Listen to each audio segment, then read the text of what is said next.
Okay, if everything goes according to plan, this is going to be episode number 7 of this series and my last one. Oyster shell scale. That is not a measuring device for the shells that oysters come in. It is a evasive, damaging, bad Aspen tree killer, destroyer, shorten the life of it at the minimum. I've been dealing with this for I think 6 years now, and I have found a solution. I've gotten rid of the problem, and if everything goes good, this will be the last episode of this, and I have an answer that I can share with you that I can almost guarantee, if I was in a position to guarantee anything, that this is going to work for you if you follow my process. On some previous episodes and all the internet stuff, I've read about the oyster shell scale and to scrub it off the bark of the trees. Well, one of the years I had a really bad infestation and I'm retired, I got time, I want to fix everything I touch. I scrubbed some trees, and I got to tell you, don't do that. It damages the tree more than the bugs does, or equally as much. But even if it's equally as much, that's 2 times the damage because you got the bugs and you're scrubbing. So don't do it.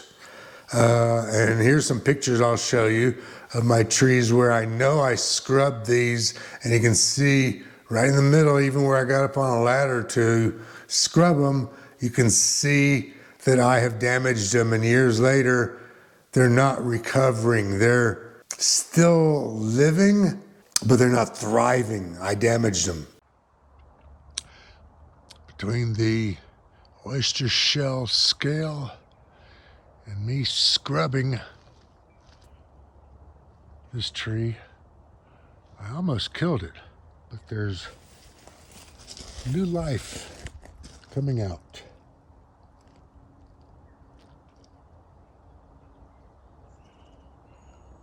Okay, if you're OCD about the bugs on there and the look of them, because the tree's right by your front door or right by your deck and you got a big old trunk and it's full of those bugs, take your regular hose sprayer that you wash your car with, not a pressure washer, and once they live their life cycle, the shells are just nothing but empty vessels, for lack of a better word, and you can hose them off with your hose. If you don't do it, Mother Nature, wind and rain might get them eventually, but you can expedite it with a garden hose. If you leave the shell scale alone, I hate the word, it will kill your trees. That which it doesn't kill, it will damage them to where they won't grow anymore and they're just going to become an ugly eyesore in your yard. So you've got to do something. The horticulture spray that's online, so use that. It's a what if. It doesn't work. This stuff here, Safari 20 SG insecticide, works. Tomorrow, I'm reapplying this. Last year, I applied it. The year before, me and my neighbor next door applied it, and I think I might have, I don't want to say overdosed, but I made up the concentrate, a little bit really concentrated. That might be what really made the big difference. I just had a conversation with my neighbor, and he's like, do you have any scale? I'm like, no, I hadn't found any new stuff yet. He goes, I can't even find the old stuff. It's like it's all gone. It's been knocked off the trees. And I don't think he's out there hosing it, because he still kind of works. The first year, made a batch of this 12 ounces into a 1 gallon container, hose in sprayer, soaked the bark of all my aspens from about chest high to the ground, 360 degrees around it. Then I'm thinking, okay, I found this PentraBark, which is a bark penetrating surfactant. In other words, mixing this in with this allows it to dilute or thin out the molecular structure of the liquid to where it gets absorbed quicker and easier in through the bark. And then once it gets into the bark, it's into the circulatory system of the tree and goes up to the ends of the leaves. So last year, with this stuff, I'm thinking, okay, well, if this makes it absorb better, then I can dilute it more and make a bigger batch. So last year, I did 2 gallons. I'm on a half acre. I've got 200 trees, anywhere from like that big to that big. At the 1 gallon application rate, it was tight. I might have missed a tree or 2 with 1 gallon. With 2 gallons, I was able to get all the trees with ease. This year, the 3rd year, since I'm not seeing it, this is a little bit of a preventative. Plus, after you have a cold, you continue to take the antibiotics for a little bit. That's kind of what I'm thinking here, being that I'm a doctor. So this year, same 4 ounce of PentraBark, same 12 ounces of this, but I'm gonna make 3 gallons. And I'm gonna be able to easily get, and maybe even after I get all of my trees, I'll be able to come back around and get the bigger trees or the ones that are damaged.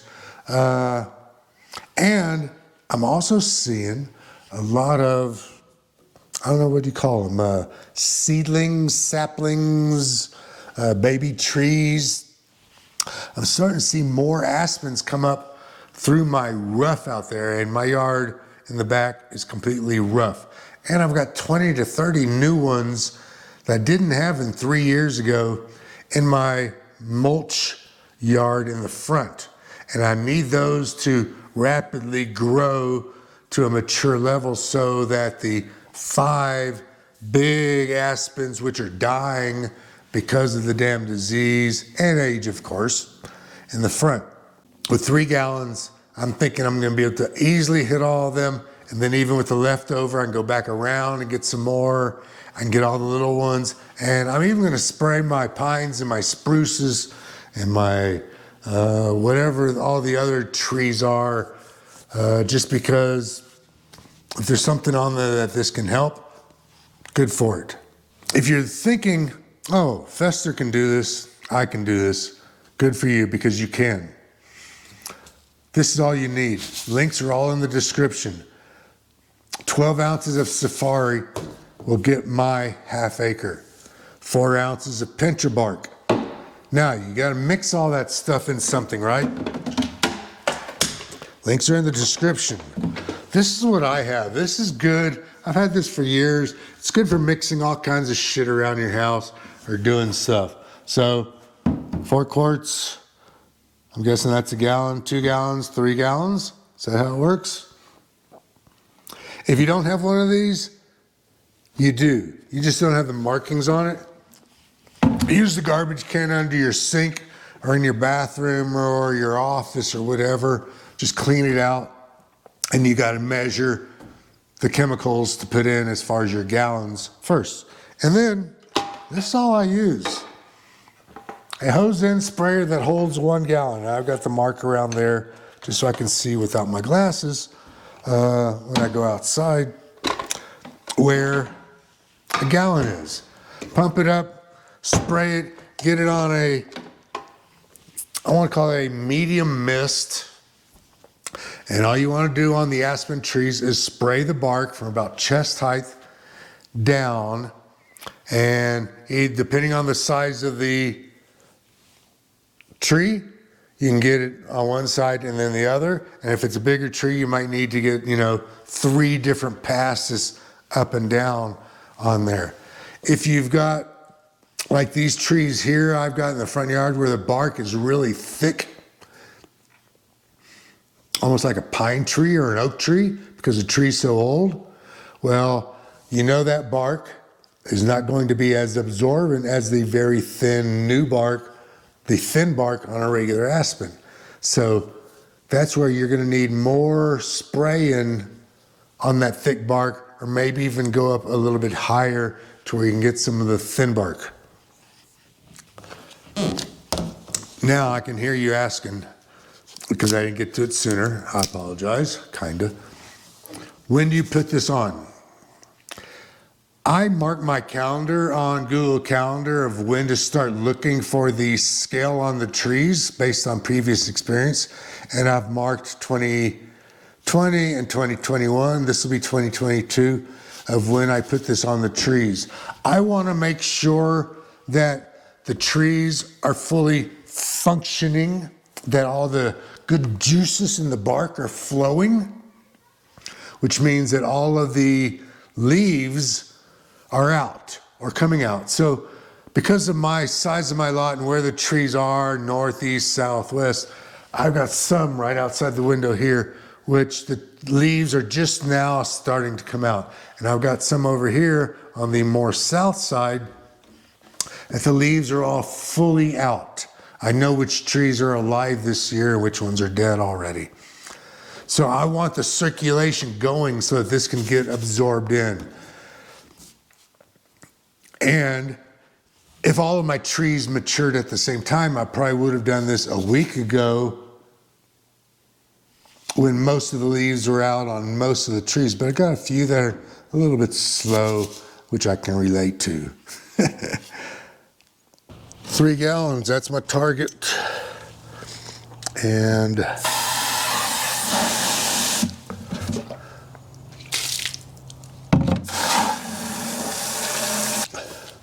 all right, so if you have not seen all the other 6 videos on my Oystershell scale, I would recommend it, but the most important ones are going to be episodes 5 and 6, and this one, of course. Read the label on the Safari. Links are in the description.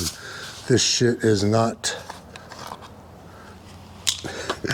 how do you say, the most healthiest. Try not to breathe any of that stuff.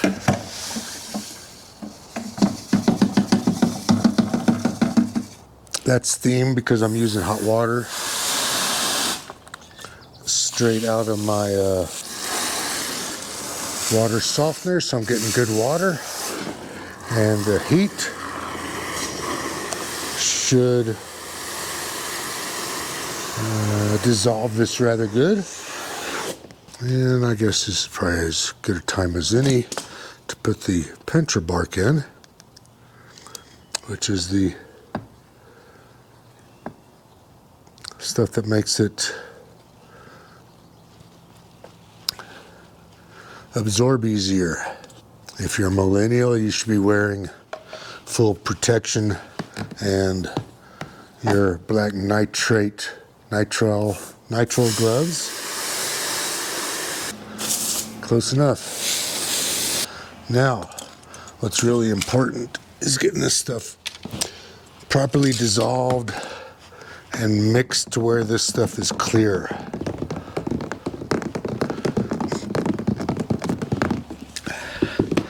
I don't have any noticeable scale that I can report to you.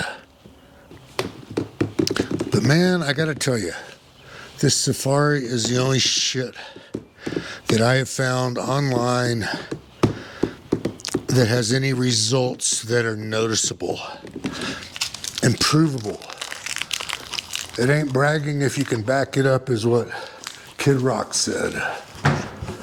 Okay, did I mention to you to read the label on here? Because this stuff is very much toxic. Now my game plan is to put out all 3 gallons of this stuff, and then I'm going to immediately wash out all these containers because I do use them for other stuff. Throw my clothes into the wash, hop in the shower, take a long hot shower, and hope that this stuff does not kill me. I don't think it will, because I'm only doing 1 thing of this per year. I'm not a professional installing this 8 hours a day for paying customers. So I think I'll be all right. I think I'll be safe. but let's not take any chances, right? Here we go.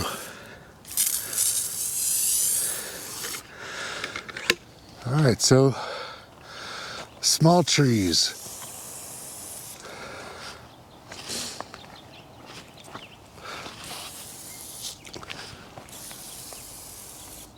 Big trees. Get the whole bark thing covered.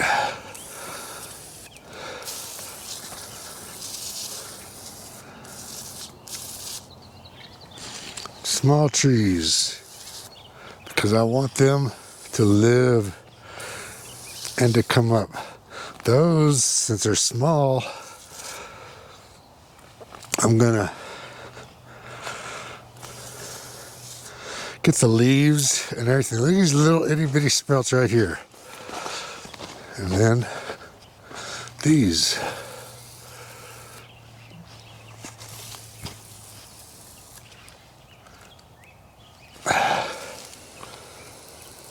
That's too much of a flow.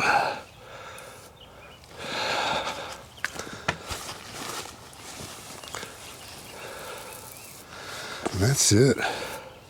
That's all I want. That's all I need. Yeah.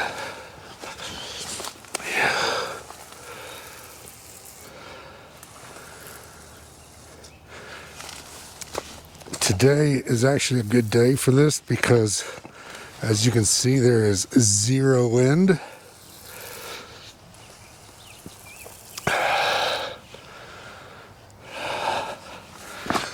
And then, I don't know if you're going to be able to see this one here, but this trunk has got that really thick bark.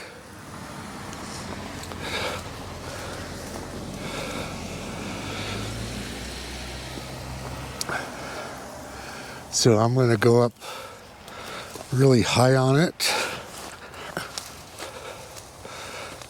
And we'll even come back because that bark up on top is thinner. But we're going to get a lot on here through this thick bark.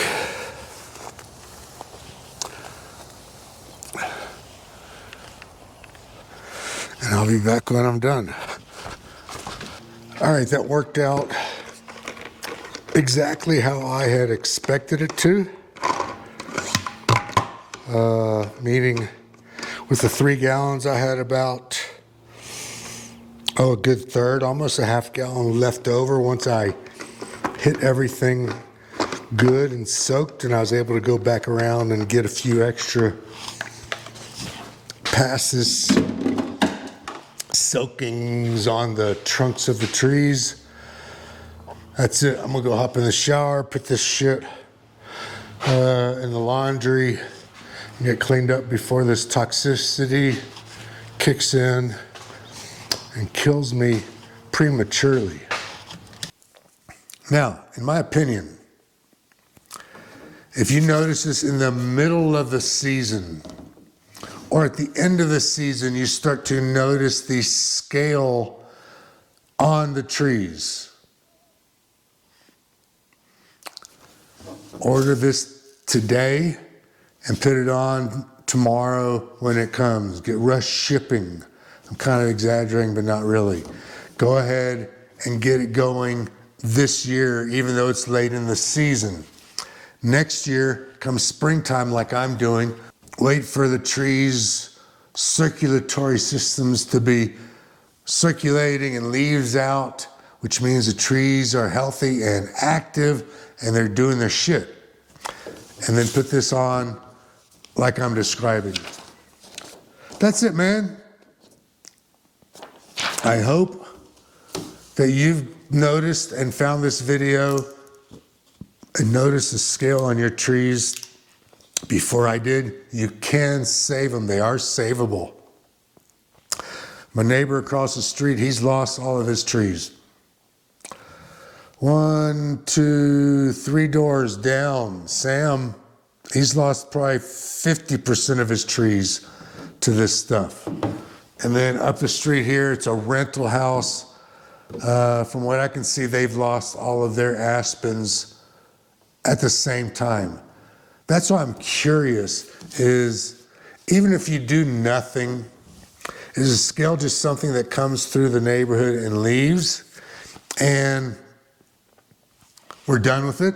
So if you got some trees that were healthy for whatever reasons and they survived, they're fine, and the trees that were not healthy didn't have any prevention on them